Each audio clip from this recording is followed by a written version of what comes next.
오늘 흩어져 있는 사람들, 이런 주제로 은혜를 나눕니다. 저는 기독교인이라면 가장 중요한 것 가운데 하나가 정체성에 대해서 분명한 믿음을 갖고 있는가, 이게 굉장히 중요하다고 생각합니다. 저는 어린 시절에 처음 친구 따라서 중학교 3학년 때 교회를 나갔습니다. 그저 교회 나간 이유는 제가 좀 내성적이고 친구들 잘 못 사귀는데, 우리 친구가, 전도한 친구가 교회 가면은 여자친구도 사귈 수 있고 아주 재밌다는 거예요.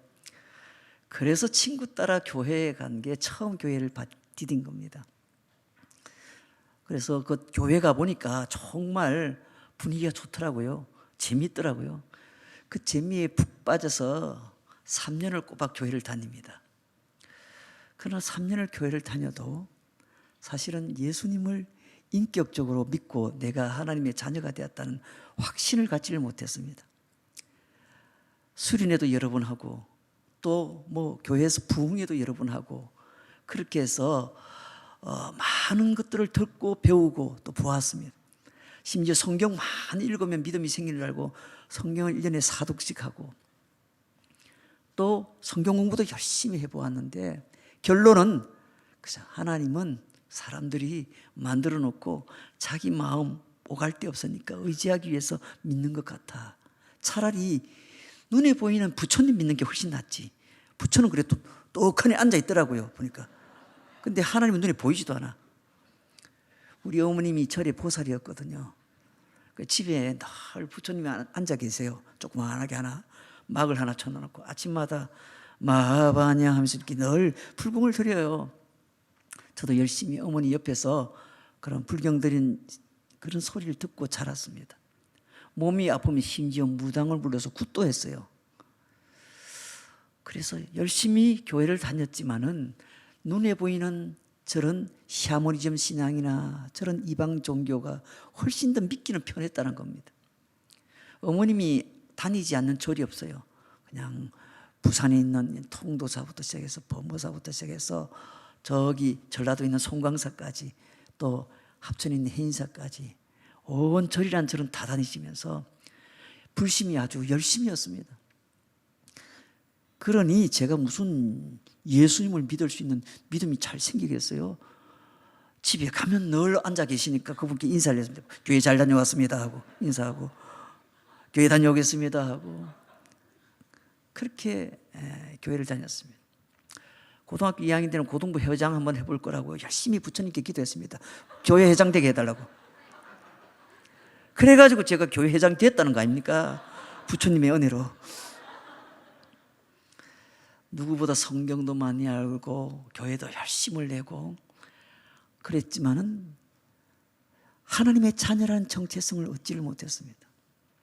오히려 그것보다 훨씬 더 눈에 보이게 믿기 좋은 대상이 있었고, 또 한 가지 목적은, 저는 어린 시절부터 이 세상은 결국 사람들이 가장 확실하게 붙들 수 있는 것은 돈이다. 돈. 그 생각을 했습니다. 왜냐하면 돈으로 안 되는 일이 거의 없더라고요. 돈만 쓰면요, 어지간한 문제도 해결돼요. 그게 법적인 문제든 경찰이든 무슨 문제든 돈이면 다 해결됐어요. 제 어린 시절에 돈으로 안 되는 일이 없었어요. 여러분 후진국에 가보면요, 돈으로 해결되지 않는 게 없어요. 저 캄보디아 같은 나라에 제가 참 자주 다니는데요, 학교를 하나 운영하다 보니까. 그런데 갈 때마다 그 비자 통과하기 위해서 빨리 가려면 간단해요. 그냥 한 10불 그냥 쥐어주면 그냥 다 통과해요. 그냥. 돈으로 안 되는 게 없더라고요, 후진국일수록. 우리나라가 과거에 그랬습니다. 돈으로 안 되는 게 없습니다. 그래서 제 마음에는 돈이 최고다. 요즘은 어떤지 모르겠습니다만 요즘도 우리나라의 웬만한 구조적인 문제는 다 돈 문제입니다. 정치든 경제든 어떤 구조든 돈이 개입되지 않는 문제가 없잖아요. 여러분들의 생활에 돈은 아마 밀접한 관련이 있을 겁니다. 먹고 살려면 돈이 있어야 되니까 당연한 것 아니겠습니까? 사업을 해도 돈이 있어야 되고. 여러분, 그래서 모든 제 목적은 돈이었습니다. 공부하는 이유도 돈 벌기 위해서, 열심히 일하는 이유도 돈 벌기 위해서. 생각해 보세요. 돈으로 안 되는 일입니다. 오죽했으면 성경에서는 예수님께서 하나님, 돈 둘 중에 하나 선택하라 하잖아요. 하나님과 돈은 겸하여 섬기라. 돈이 그 정도로 대단한 겁니다. 전 어린 시절에 돈이 제 꿈이었고 돈이 저에게는 가장 중요한 하나님과 같은 존재였습니다. 제 정체성은 돈에서 찾을 수가 있습니다. 그래서 어린 시절부터 열심히 돈에 대해서는 아주 머리가 잘 들어. 지금은 돈하고는 아주 거리가 먼 사람이 되었습니다만 예수님 만나고 난 다음에는 그 전까지는 돈에 대해서만큼 굉장히 회전이 빨랐습니다. 그래서 어린 시절부터 가게를 운영하면서 부모님을 도와서 사업을 하면서 돈 좀 벌었습니다. 많이 벌었습니다. 그 기반으로 저희 부모님이 사업도 시작하셨고 그래서 자그마한 회사도 운영하고 잘 먹고 잘 사는 가정이 되었습니다. 그러나 예수님을 만나고 난 다음에 저의 정체성이 바뀌어졌습니다. 여러분, 사람들은 지금도 자신이 누구인가 이 문제를 가지고 평생 고민하면서 살아가는 사람들이 너무 많습니다. 심지어는 교회 안에 앉아있는 분들도 자신이 누구인지를 몰라요. 하나님의 백성이요, 하나님의 자녀요, 하나님의 성도라고 그렇게 많이 들었는데도 결국은 자신이 누구인지를 잘 몰라서 회의와 절망과 또 여러 가지 낙심에 빠져서 살아가죠. 우울증에 왜 걸리겠습니까? 정체성의 문제도 저는 있다고 봅니다. 자신이 누구인지를 잘 몰라요. 그래서 사람들이 어디에 빠져 있느냐 하면 흔히 조금 영어로 써서 미안합니다. 이 doing에 빠져 있는 거예요. doing에. being에 빠져 있어야 되는데 doing이 아니라 being의 존재가 됨을 확신해야 되는데 사람들은 그것만 바라보는 겁니다. 정신없이 살아요, 모두가 다. 이사야 성경의 40장 31절 말씀에 보면 이런 말씀이 있습니다. 오직 여호와를 앙망하는 자는 새 힘을 얻으리니 독수리가 날개치며 올라감 같을 것이요 다른 박질하여도 곤비하지 아니하겠고 걸어가도 피곤하지 아니하리로다. 여러분 여기 보니까 앙망이라는 단어가 나오는데 앙망이라는 말은 기다리는 자라는 뜻입니다. 기다리는 자, 바라보고 기다리는 자. 우리가 바라보기만 하면 되는 겁니다. 바라보고 끝까지 확신을 갖고 기다리면 그 다음엔 하나님이 doing, 하나님이 하시겠다는 것 아닙니까? 요즘 시절이 참 어려운 시절입니다. 지금 그 어느 때보다 예수 믿는 성도들은 자신의 정체성을 확인하고 오직 여호와를 앙망하는 데 집중해야 될 때입니다. 그렇지 않으면 어느 순간에 하나님과 그 관계가 멀어지고 자신의 정체성을 잃어버리고 맙니다. 여러분 지난 3년 동안 코로나 기간 동안에 한국교회 성도들 가운데 비공식적이지만 너도 나도 얘기할 것 없이 한 30%의 성도들이 잃어버렸다고 합니다. 앙망하는 자리를 떠났다는 얘기입니다. 그래서 오늘 신년의 집회를 시작하시면서 신년을 시작하시면서 여러분들에게 오늘 정체성의 확인 또 우리가 무엇에 집중해야 될지 함께 좀 우리가 공부를 하는 마음으로 그렇게 나누려고 합니다. 먼저 우리는 누구인가? 나는 누구인가? 흔히 크리스천이라고 부르는 우리가 누구인가? 정확히 말하면 우리가 도대체 누구입니까? 오늘 야고보서 1장 말씀입니다. 1절 하나님과 주 예수 그리스도의 종 야고보는 흩어져 있는 12지파에게 문안하노라. 야고보 사도는 우리를 향하여 12지파로 말을 하고 있습니다. 이 구약적인 표현입니다. 지파로서의 정체성을 가장 잘 이용한 집단이 바로 그 이단이 신천지입니다. 신천지는 자기들이 12지파를 말하거든요. 우리 교회 바로 앞에 안드레 지파 장막이 있습니다. 한 8,000명 모인다고 합니다. 아침 되면 우리 교회 앞을 쓸고 지나갑니다. 얼마나 많은지 그냥 정신이 없습니다. 어떨 때는 우리 주차장까지 침범을 합니다.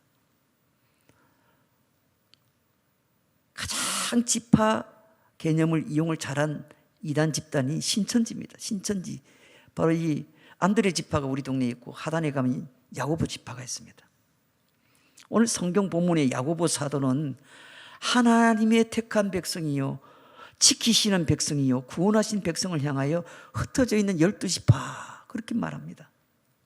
하나님이 택하시고 부르시고 구원하신 백성은 어디에 흩어져 있든지 모두가 다 주의 백성인 줄로 믿으시길 바랍니다.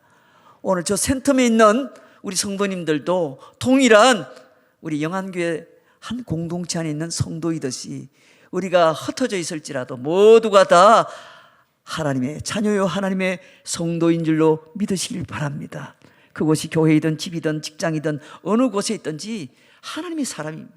우리가 살고 있는 사회 안에서 대면으로 만나든 비대면으로 만나든 우리 모두가 다 크리스천들입니다. 흩어져 있는 이 성경 말씀은 여러분도 잘 알다시피 헬라어로 디아스포라입니다. 디아스포라. 이 말은 흩어져 있는 사람들, 쉽게 말해서 분산된 사람을 뜻합니다. 왜 흩어져 있습니까? 하나님께서 주권적인 섭리로서 흩어지게 하신 것입니까? 아니면 신앙을 지키고자 했을 때 핍박과 고난으로 부득이하게 흩어지게 된 겁니까? 둘 다 맞습니다.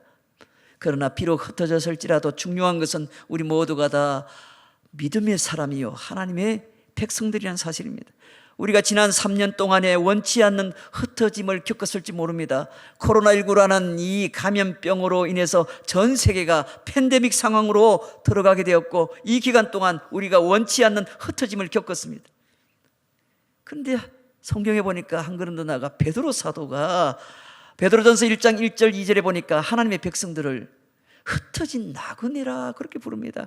예수 그리스도의 사도 베드로는 본도, 갈라디아, 갑바도기아, 아시아와 비두니아에 흩어진 나그네, 곧 하나님 아버지의 미리 하심을 따라 성령이 거룩하게 하심으로 순종함과 예수 그리스도의 핏부름을 얻기 위하여 택하심을 받은 자들에게 편지하노니 은혜와 평강이 너희에게 더욱 많을지어다.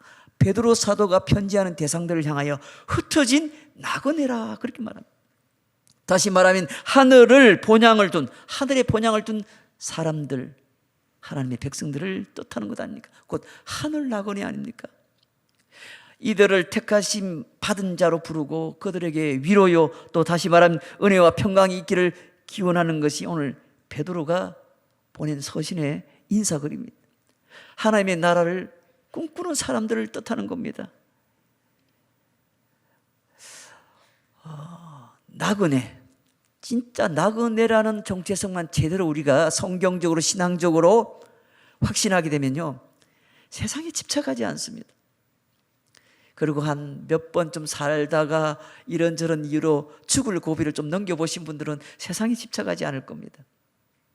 저는 제가 3번 죽을 고비를 겪었는데요 가장 최근에는 바로 한 3년 전에 2019년이죠. 갑자기 쓰러져서 뇌경색으로 쓰러져서 실려서 병원 가서 아주 정말 골든타임을 놓치지 않고 빠르게 그렇게 뚫었더니 처음 한 번 해서 안 돼서 또 2번 했습니다. 2번 뚫어서 이게 잘 연결돼서 지금 제가 말도 잘하잖아요. 처음 쓰러져서 회복했을 때는 뭐 이게 이 손이 안 움직이고 팔도 안 움직이고 이 몸이 안 움직이더라고요. 말이 안 나오더라고요. 그것도 손도 지 맘대로 조금 움직이기 시작하니 혼자서 맘대로 이렇게 왔다 갔다 하더라고요. 손이 신기하더라고요. 그리고 내 마음대로 되는 게 하나도 없어. 그 순간 제가 많은 걸 깨달았습니다. 한순간이면 다 가는구나. 이곳은 내가 머물 곳이 아니라. 그렇죠? 진짜 나그네란 말이 그렇게 와닿을 수 없어요. 그런데 이렇게 나그네로 분명한 정체성을 가진 사람들이 이 세상 사는 날 동안에 이 사람들은 반드시 시험을 만난다는 겁니다. 그것이 오늘 야고보서 1장 2절 말씀입니다. 내 형제들아 너희가 여러 가지 시험을 당하거든 온전히 기쁘게 여기라. 흩어진 사람들, 다시 말하면 이 디아스포라로 살아가는 하늘 나그네 된 성도들은 이 세상 사는 날 동안에 반드시 시험을 만나게 됩니다. 시험을 만나지 않는 사람은 성도가 아닙니다. 아직도 주님과의 관계가 분명하지 않은 사람입니다. 오늘 성경에서는 내 형제들아 이렇게 말합니다. 흩어져 있는 성도들을 향하여 부르는 말이 내 형제들아, 흩어져 있는 형제들에게 이렇게 말합니다. 너희가 여러 가지 시험을 당하거든 온전히 기쁘게 여기라. 여기서 2가지로 나눌 수 있습니다. 하나는 이 말씀 내용을 볼 때 시험을 반드시 당한다는 겁니다. 반드시. 우리가 이 땅에서 디아스포라로 살아갈 때 시험을 반드시 당한다는 겁니다. 왜 그렇습니까? 이 땅은 우리의 홈그라운드가 아니거든요. 우리의 홈그라운드는 하늘나라거든요. 여기는 나의 홈그라운드가 아닙니다. 우리가 살고 있는 이 땅은 나의 홈이 아니라는 겁니다. 그래서 우리에게는 반드시 시험이 오게 되어 있어요. 그게 어떤 시험일까요? 3절을 보십시오. 3절에 보니 이는 너희 믿음의 시련이 인내를 만들어내는 줄 너희가 알미라. 여기서 말하는 시험은 자신의 믿음을 시험하는 유혹이요 시련을 뜻합니다. 우리가 예루살렘을 출발해서 여리고 성으로 향하여 가다가 강도를 만나서 거의 죽을 지경이 된 어떤 사람에 대한 이야기에서 우리가 어떤 정체성을 찾을 수 있나요? 누가복음 10장 30절에 보면 어떤 사람이 예루살렘에서 여리고로 내려가다가 강도를 만나매 강도들이 그 옷을 벗기고 때려서 거의 죽은 것을 버리고 갔더라 했습니다. 이런 강도 만난 사람의 이야기를 들을 때 여기에서 우리는 믿음의 길에서 강도를 만난 게 아닙니다. 시험을 만난 것입니다. 그것도 여러 가지 시험을 만난 것입니다. 어쩌면 우리가 지나가는 제사장이 만난 시험을 빠졌는지 모릅니다. 어쩌면 우리는 지나가는 레위인이 만난 시험에 빠졌는지도 모릅니다. 코로나19라는 감염병을 만나서 허우적거리는 사람들을 향하여 우리가 만난 시험은 무엇입니까? 그로 인해서 전보다 우리의 영성은 더 좋아졌나요? 추락했나요? 한번 잘 돌아보세요. 코로나 때문에 전보다 더 기도를 하게 되었습니까? 더 성경을 가까이 하게 되었습니까? 전보다 더 뜨거운 열정으로 예배의 자리에 나아왔습니까? 우리가 만난 시험은 우리의 정체성을 확인하는 겁니다. 야고보 사도는 그래서 이런 여러 가지 시험을 만났을 때 어떤 태도를 취하라고 말합니까? 그런 시험을 만나면 기쁘게 여겨라. 코로나가 와도 기쁘게 여겨라. 온전히 그것도 기쁘게 여기라고 합니다. 온전히. 이것은 시험을 바라보는 삶의 태도와 관점과 평가를 뜻하는 겁니다. 여러분, 저는 삶의 그 문제 자체가 중요한 게 아니라 그 문제에 만나면 태도가 중요하다고 생각합니다. 어떤 태도를 가지느냐에 따라서 그 문제는 얼마든지 다른 방향에서 다룰 수가 있습니다. 얼마든지 긍정적으로 처리할 수 있는 겁니다. 오히려 그 문제가 자신을 더 건강하게 만들 수도 있는 겁니다. 여러분, 이런 태도는 세상에서 살아가는 수많은 사람들이 있지만 아무나 할 수 있는 태도가 아닙니다. 아니, 시련을 만났는데 기쁘게 여길 수 있습니까? 그것도 온전히 기쁘게 여기라는데 누가 이렇게 슬픈 일, 어려운 일, 고난을 당하는데 기쁘게만 여기겠습니까? 그런데 오직 믿음의 디아스포라는 할 수 있다는 겁니다. 하늘 나그네 디아스포라, 이 사람들만이 온전히 기쁘게 여길 수 있다는 것입니다. 믿으시길 바랍니다.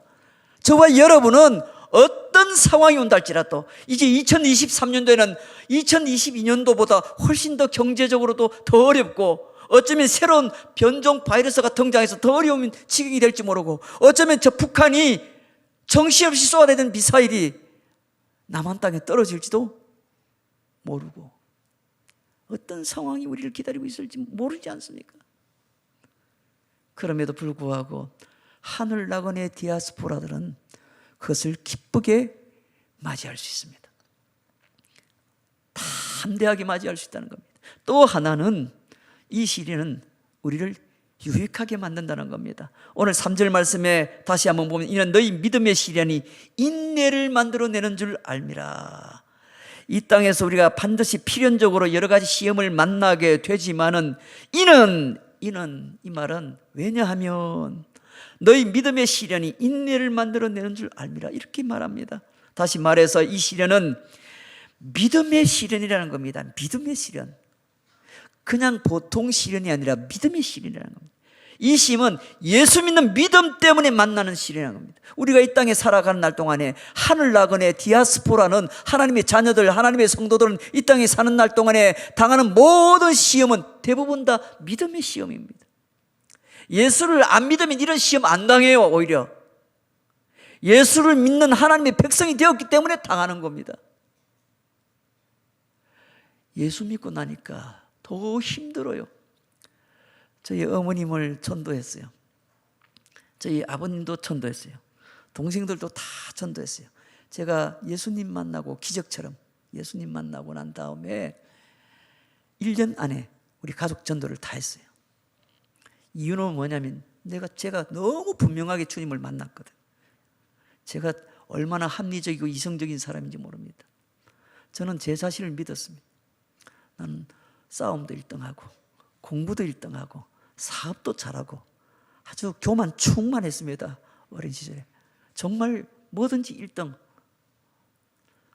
우리 어머님 소원처럼 저는 의사가 되기를 원했고 병원도 세우고 그래서 제 마음대로 살았어요. 그런데 주님을 만나고 보니까 세상이 다르게 보여. 하나님의 존재가 온 만물에서 다 눈이 보이는 거예요. 주님을 만나고 나니까 너무 분명한 거예요. 그러니 우리 어머님이 지금 우상 앞에 가서 지금 매일같이 이거 두드리고 있잖아요. 그러니 제일 불쌍한 거예요, 이분이. 왜? 나를 낳아주신 분인데. 제가 무려 1년 가까이 정확하게만 10개월 정도를 매일같이 교회에서 철야기도 했습니다. 우리 어머니 예수 믿게 하기 위해서. 우리 어머니 어디 갔는지 아세요? 절에 갔습니다. 아들 돌아오게 해달라고. 제가 정신이 나가가지고 낮에는 전도지 들고 돌아다니고 밤에는 교회 가서 기도하고 집에는 안 들어오고 하니까 우리 어머니 큰일 났다고. 얘가 미쳤나 봐. 아니 하라는 공부는 안 하고 하라는 대학 가서 좋은 대학 가가지고 좋은 거 공부하면서 그것도 다 때려치우고 앉아서 매일같이 노방전도를 제가 3년을 다녔거든요. 정신 나갔다고 우리 아들 돌아오게 해달라고 금식하며 불공 드리고 있는 거예요. 저는 교회 가서 우리 어머님을 위해서 열심히 기도하고. 이게 여러분 성령과 악령이 싸우면 누가 이기겠습니까? 성령이 이기죠. 당연히. 어느 날 우리 어머님이 집에 있는 모든 장막을 걷어치우고 다 집에 던지고 교회 가겠다고 선포를 하는 겁니다. 왜냐? 아들이 믿는 그 하나님이 자기에게 왔다는 겁니다. 충격을 받은 거예요, 이게. 그래서 그 즉시 어머님이 교회 나오셨어요.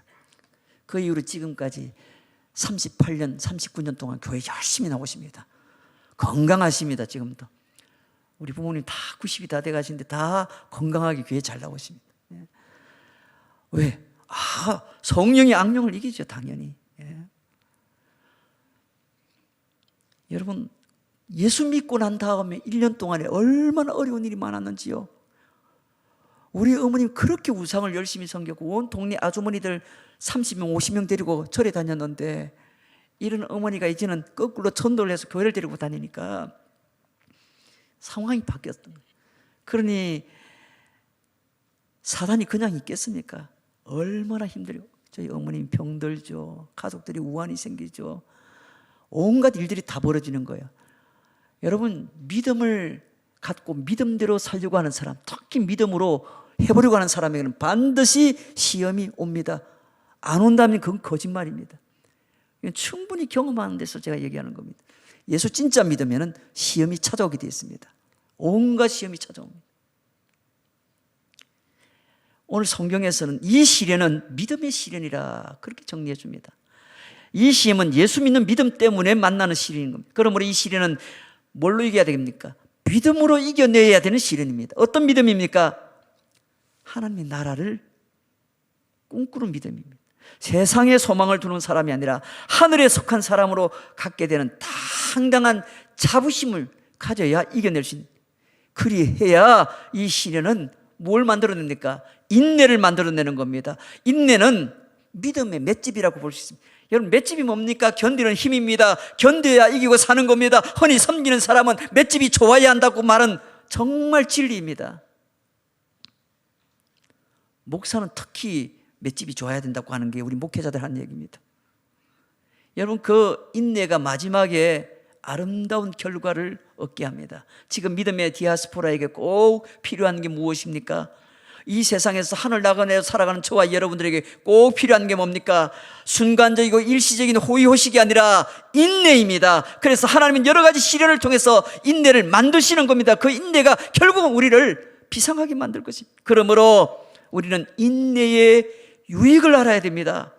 오늘 1장 4절 말씀을 보세요. 인내를 온전히 이루라. 이는 너희로 온전하고 구비하여 조금도 부족함이 없게 하려 함이라. 우리를 조금도 부족함이 없도록 만들기 위해서 인내를 이루도록 우리에게 시험을 주셨다는 겁니다. 어떻게 격려하십니까? 오늘 이 말씀 4절에서 두 가지로 격려합니다. 먼저는 인내를 온전히 이루라. 인내를 온전히 이루라는 말이 무슨 뜻입니까? 세번역 성경에서는 이렇게 번역이 났어요. 여러분은 인내력을 충분히 발휘하십시오. 이렇게 직역하면 완전히 인내를 가지십시오, 이 말입니다. 그 이유가 뭡니까? 충분한 인내, 완전한 인내가 주는 확실한 유익이 있기 때문에 그렇습니다. 너희로 온전하고 구비하여, 세번역 성경에서는 이 말은 연결해서 보면요, 여러분은 인내력을 충분히 발휘해서 조금도 부족함이 없이 완전하고 성숙한 사람이 되십시오. 이런 의미입니다. 온전히 구비하여. 여러분, 성경에서 우리를 어떻게 표현합니까? 하나님 앞에 온전하게 드려질 제물로 설명하는 말씀이 많습니다. 그렇죠? 하나님이 쓰시는 사람은 제물이 되어야 하나님이 쓰시는 겁니다. 온전히 구비하여. 두 번째로는 이 말씀은 이런 뜻이 있습니다. 조금도 부족함이 없는 성숙하고 거룩한 사람이 되라는 겁니다. 여러분, 우리가 흩어진 나그네요, 하늘 나그네요, 이 땅에 살아가는 디아스포라입니다. 믿음으로 살아도, 예수를 사랑하며 살아도 이 세상 사는 날 동안에 온갖 고생, 시련, 어려움 다 만납니다. 예수 믿으면 형통해야 되는데 그렇지 않습니다. 형통하지 않고 불통한 일이 더 많이 생길지 모릅니다. 예수 믿으면 좀 쉽게 살아야 되는데, 평안해야 되는데 그렇습니까? 쉽고 평안하지 않습니다. 성경은 이 땅에서 살아가는 하나님의 사람들의 길은 결코 넓은 길이라 말하지 않습니다. 좁고 협착된 길이라고 말하지. 그렇다고 해서 우리가 울면서 피가 나면서 낙담하면서 살아야 될 그런 사람이 아닙니다. 우리의 삶과 믿음의 마지막 목표는 하나님께서 사용하시고 쓰시는 완전한 헌신된 도구로 준비되는 겁니다. 하나님이 받으시고 기뻐하실 만한 성숙하고 거룩한 사람으로 만들어지고 다듬어져 가야 되는 겁니다. 언제까지 그렇게 다듬어져야 됩니까? 주님 앞에 설 때까지. 거꾸로 올라가면요, 그래서 하나님은 귀한 디아스포라들에게 여러 가지 시련을 만나게 하시고, 시련을 통해서 인내를 키우셔서 견디게 하셔서 결국은 마침내 아름다운 마무리 결과를 만들어내실 것이라는 겁니다. 결론의 부분이 나와 있는 야고보서 5장으로 가볼까요? 야고보서 5장 7절 8절에 이렇게 말합니다. 그러므로 형제들아, 주께서 강림하시기까지 길이 참으라. 보라, 농부가 땅에서 나는 귀한 열매를 바라고 길이 참아 이른 비와 늦은 비를 기다리라니 너희도 길이 참고 마음을 굳건하게 하라. 주의 강림이 가까우시니라. 여러분, 주님이 오실 때가 다 되었다는 겁니다. 야고보서 5장 11절에는 어떻게 말합니까? 보라, 이 마지막 절이죠. 인내하는 자를 우리가 복되다 하나니 너희가 욥의 인내를 들었고 주께서 주신 결말을 보았거니와 주는 가장 자비하시고 긍휼히 여기시는 이시니라. 여러분, 어떻게 살기로 여러분 작정하십니까? 저는 예수님 만나고 난 다음에 오직 예수님을 위해서 살기로 작정을 했습니다. 근데 나 같은 죄인이 목사가 된다는 것은 너무 부끄러워서 목회자가 될 생각은 추워도 꿈꿔본 적도 없습니다. 왜냐하면 제가 너무 교회에 나쁜 짓 많이 했습니다. 돌 던져서 교회 유리창은 다 깨고 술병 갖다 놓고 오줌도 싸고 온갖 교회에 못된 짓은 다 했습니다. 그런 제가 무슨 목사가 되겠습니까? 부끄럽게 상상도 하지 않았습니다. 그런데 계속 엎드려서 기도하기 시작하는데 하나님께서 아주 세미한 음성을 들려주시면서 성경을 보게 하셨어요. 내가 너의 갈 길을 가르쳐 보이고 너를 주목하여 훈계하리로다.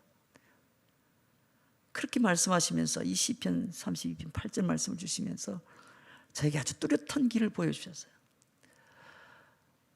그래서 평생 오직 주님을 위해서 살겠다. 그런데 그 방법은 저같이 이렇게 목회도 할 수 있고 여러 일을 할 수 있습니다. 저희 동생들도 다 믿음이 좋습니다. 나름대로 다 아주 그냥, 저희 온 가족들은 오직 무슨 일을 하든지 어떤 직업을 갖든지 반드시 복음을 전하고 자신의 모든 것을 들여서 복음을 전하다고 살다가 주님 앞에 가기로 온 가족들이 그렇게 작정하고 가정 예배도 그렇게 드렸고요. 저에게 아들, 딸 둘이 있는데 다 장가 시집 보내야 됩니다. 걱정스러운데. 그런데 하나는 병원에서 일하고 하나는 또 정부에서 재정관리를 맡은 회계사 일을 하고 있습니다. 둘 다 캐나다에 있습니다. 그런데 얘들 둘이는 다 꿈이 선교입니다. 자신이 어떤 것을 가지고도 결론은 다 복음을 전하고 선교하는 일에 헌신되어 있는 아이들입니다. 우리 가족들이 다 그렇습니다. 왜냐하면 예수님을 만나고 나니까 이 세상 사는 의미 자체가 나그네로 살지 않습니까? 때 되면 다 두고 가야 될 것 아닙니까? 근데 이 땅에 사는 날 동안에 무엇을 위해서 사는 게 가장 행복한 인생인가? 리고레 목사님이 쓴 이 목적이 이끄는 삶, 그 책을 꼭 한번 보세요. 내가 어떻게 살아야 될지 아주 정확하게 말씀해 놓았습니다. 여러분, 우리가 이 땅에 믿음의 나그네로 살아가는 것을 결코 잊지 마시길 바랍니다. 이 땅에서 디아스포라가 만나는 시련은 믿음의 시련입니다. 그래서 우리가 만나는 여러 가지 시험은 믿음으로 해석하고 바라봐야 될 시련입니다. 믿음으로 견디고 이겨내야 될 시련입니다. 믿음으로 하나님이 만드신 결말을 기대하는 시련입니다. 그래서 지금 겪고 있는 시험에 대하여 잘 모른다면은, 그래도 모른다면 야고보 사도는 이렇게 우리에게 충고합니다. 권면합니다. 5절 말씀, 너희 중에 누구든지 지혜가 부족하거든 모든 사람에게 후히 주시고 꾸짖지 아니하시는 하나님께 구하라. 그리하면 주시리라. 할렐루야. 하나님께 구하시면은 내가 어떻게 살아가야 될지 반드시 지혜를 주십니다. 왜냐하면 이 땅에서 만나는 어떤 시련도 하나님의 사람들, 디아스포라는 반드시 이겨낼 수 있는 믿음을 갖고 있기 때문에 본질적으로 하나님의 사람의 그 비상을 막을 수가 없습니다. 우리는 이 결과를 아는 사람, 결말을 아는 사람들입니다. 욥의 인내를 보고 그 결말을 우리가 알고 있는 사람들입니다. 지금은 엔데믹 시대입니다. 그 어느 때보다 지금은 우리의 정체성을 확인하고 하나님의 나라를 꿈꾸고 비상해야 될 때입니다. 멈추지 마십시오. 여러분이 일어날 자리, 그리고 날아오를 자리로 나아가십시오. 그것이 예배의 자리라면, 기도의 자리라면, 선교와 전도의 자리라면 주저없이 그 자리로 여러분이 나가셔야 됩니다. 왜? 여러분은 이 땅에 있는 디아스포라요, 하늘 나그네로 살아가는 사람들이기 때문에 그렇게 살아간다면 하나님께서 어떤 시험을 통해서라도 여러분에게 인내의 그런 힘을 주실 것입니다. 지금은 그 어느 때보다 비상시국이고 지금 그 어느 때보다 비상해야 될 때, 일어서야 될 때입니다.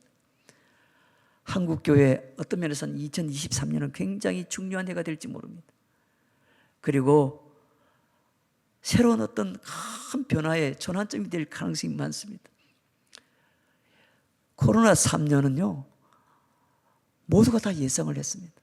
왜? 어지간한 감염병은 패스트도 그랬고요, 패스트는 더 오래 갔습니다. 기본적으로 3년 이상은 가게 되어 있습니다. 그리고 앞으로 이것은 점차 감기 정도로 여기고 약 먹고 그냥 쉬는 정도로 끝날지 모릅니다. 그러나 이 과정을 통해서 반드시 새로운 상황이 우리 앞에 기다리고 있을 것입니다. 그러나 두려워할 필요가 전혀 없습니다. 우리는 하늘 나그네요, 디아스포라이기 때문에 이곳에서 우리가 더 누구보다 열심히 살아야 될 이유가 있는 겁니다. 이곳에서 누구보다 더 뜨거운 열정을 갖고 살아야 될 이유가 확실한 겁니다.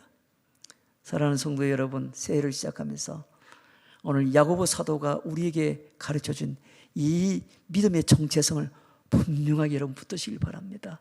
그리고 물러서지 마십시오. 정면 돌파를 하셔야 됩니다. 정면 돌파. 그래서 가정에 있든 어느 자리에 있든지 여러분 그 예배의 자리, 기도의 자리를 양보하지 마십시오.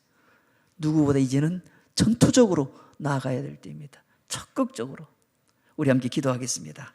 오늘 말씀 붙들고 함께 기도할 때 야고보 사도는 그렇게 잘 모르고 힘들거든 모든 지혜를 주시는, 꾸짖지 아니하시는 하나님께 구하라고 했습니다. 오늘 밤에 여러분들 오늘 이 말씀 붙들고 새해를 시작하면서 하나님을 꽉 붙드시길 바랍니다. 그리고 이 비상시국에 날아오르시길 바랍니다. 우리는 여호와를 앙망하는 사람들입니다. 누구보다 하나님이 해주시는 것을 믿고 그 하나님을 바라보는 사람들입니다. 오늘 하나님께서 우리의 분명한 정체성을 가르쳐 주시면서 오직 하나님의 나라를 꿈꾸며 살아가도록 우리에게 도전하셨습니다. 영안교회는, 영안교회 안에 있는 공동체 안에 있는 성도들은 이 땅에 집착하여 살아가는 공동체가 아닙니다. 하늘나라에 본향을 두고 하늘 나그네로 살아가는 하나님이 보내신 사람들입니다. 그러므로 우리는 모두가 다 세상에 보내어진 사명자인 줄로 믿습니다. 오늘 이 말씀 붙들고 우리 주여 한번 외치고 하나님 앞에 간절히 결단하며 나아갑니다. 주여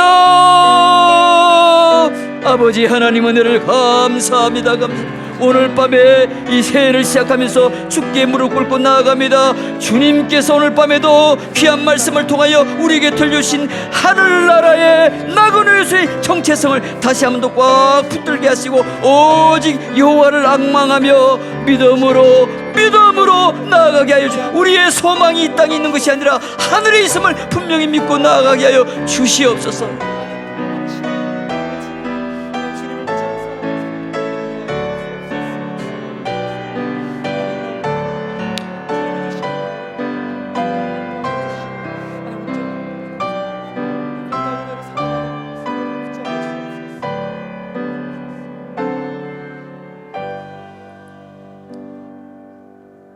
오늘 주신 말씀 붙잡고 계속 조금 더 기도하기를 원합니다. 지난 코로나 3년을 이렇게 돌아보십시오. 오늘 우리 황 목사님 통해서 주님이 주신 말씀은 지난 3년의 코로나 그 기간이 결코 헛된 기간도 아니에요. 어쩌다가 만난 불행의 기간도 아니요, 천국을 향해 달려가는 우리 나그네의 신분을 우리가 확인하며 이 가운데서 더욱 인내를 배우고 우리의 믿음이 온전해지고 성숙해지기를 원하시는 하나님이 주신 기간임을 우리는 들었습니다. 그러나 얼마나 많은 성도들이 우리를 포함하여 이 3년의 기간에 탄식하며 오히려 주님의 길을 멀리 떠났는지 모릅니다. 주님, 그렇습니다. 이 코로나 이후에 또 우리에게 시련이 다가올 것입니다. 우리는 흩어진 나그네요, 정착자가 아니기 때문에 하나님, 이 고난, 이 길, 나그네의 길에서 제가 인내를 배우기를 원합니다. 믿음을 배우기를 원합니다. 저와 우리 가정이 여호와 하나님을 더욱 붙잡게 도와 주시옵소서. 특별히 한국교회를 위해 기도합니다. 30%의 성도들이 교회를 떠나가 버렸습니다. 주여, 저들로 돌아오게 하옵소서. 멸망의 길에서 돌이키게 하옵소서. 우리가 그 도구가 되게 하시고 우리 교회를 사용하여 주옵소서. 우리 한 번 더 주님 앞에 나아가 이 내용 가지고 하나님 앞에 기도합니다. 하나님 아버지, 오늘 이 밤에 우리를 부르셔서 말씀 듣게 하셨습니다. 우리가 누구인가를 깨닫게 해주셔서 감사합니다. 우리의 정체성을 다시 한번 가르쳐 주셔서 감사합니다. 하나님 아버지, 주께서 우리에게 가르쳐 주시고, 아버지 하나님, 너희는 흩어진 나그네요, 흩어진 12지파요, 이 땅의 정착자가 아니요 지나가는 나그네임을 깨닫게 도와주셔서 아버지 하나님, 우리에게 다가온 모든 시험과 시련들을 이기게 도와주옵소서. 그 시련이 우연히 온 것이 아니고 하나님께서 우리의 믿음의 길을 축복하시기 위해 주신 것임을 깨달아서 하나님 아버지, 우리가 벌떡 일어나 이 고난을 뚫고 이겨 담대하게 나아가 아버지 하나님 앞에 나아가 지혜를 구하며, 오 아버지 하나님, 하나님의 믿음의 사람으로 굳게 서는 우리 모든 영한 공동체, 우리 모든 영한 성도들 되게, 저들의 가정 되게 하나님께서 도와주시옵소서. 주님께서 도와주시옵소서. 주님 도와주옵소서.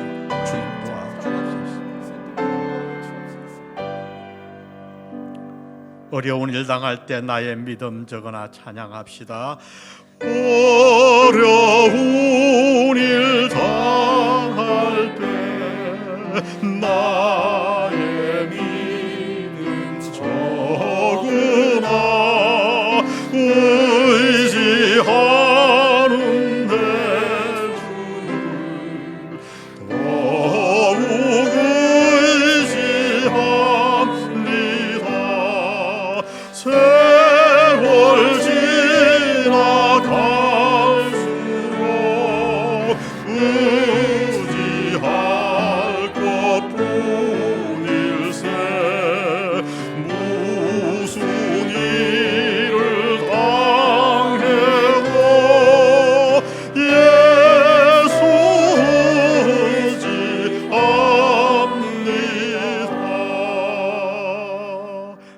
그 가사를 한번 읽고 나서 찬양합니다. 다 같이 읽습니다. 성령께서 내 마음 밝히 비춰 주시니 인도하심 따라서 주만 의지합니다. 3절 밝을 때의 노래와 어두울 때의 기도로 위태할 때 도움을 주께 간구합니다. 4절입니다. 생명 있을 동안에 예수 의지합니다. 천국 올라가도록 의지할 것뿐일세. 아멘.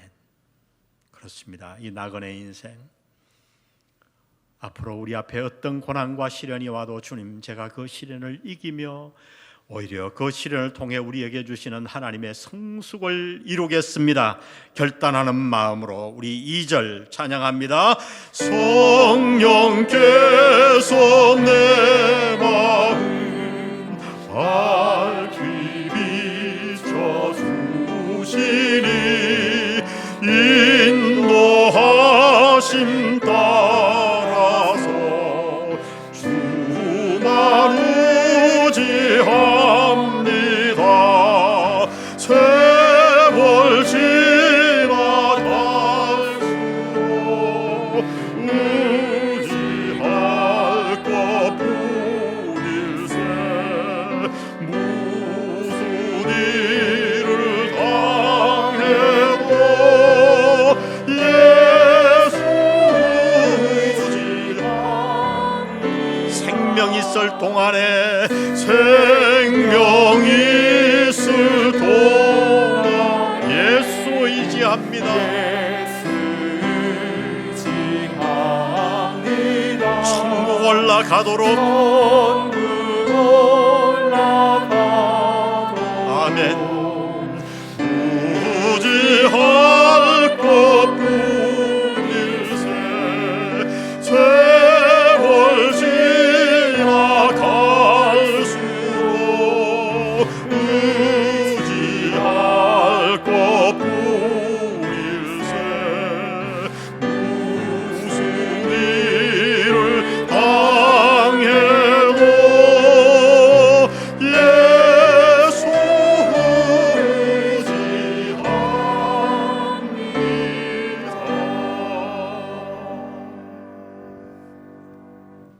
아버지 하나님, 우리가 입을 열어 생명 있을 동안에 예수 의지하겠다고 고백했습니다.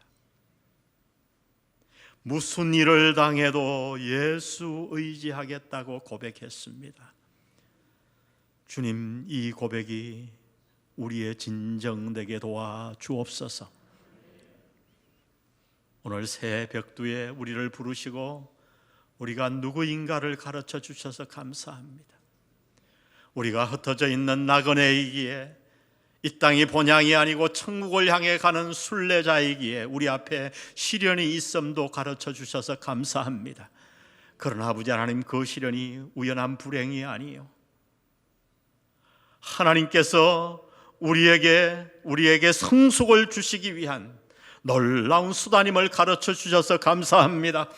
시련에 유익이 있음을 배웠사오니 주여, 이제부터 이 시련에 지지 말게 하시고 어떤 시련이 와도 더욱 예수님 의지하게 도와 주시옵소서. 믿음의 사람 되게 도와 주시옵소서. 이 코로나를 우리 모든 성도들이 일어나 벌떡 이기고 믿음으로 이기고 성숙하여 이 시련을 지나 하나님이 원하시는 아름다운 온전한 자가 다 되게 도와 주옵소서. 이 새해에 우리의 달려갈 길을 오직 주님께만 의지합니다. 예수님 손만 붙잡고 23년도도 달려가겠습니다.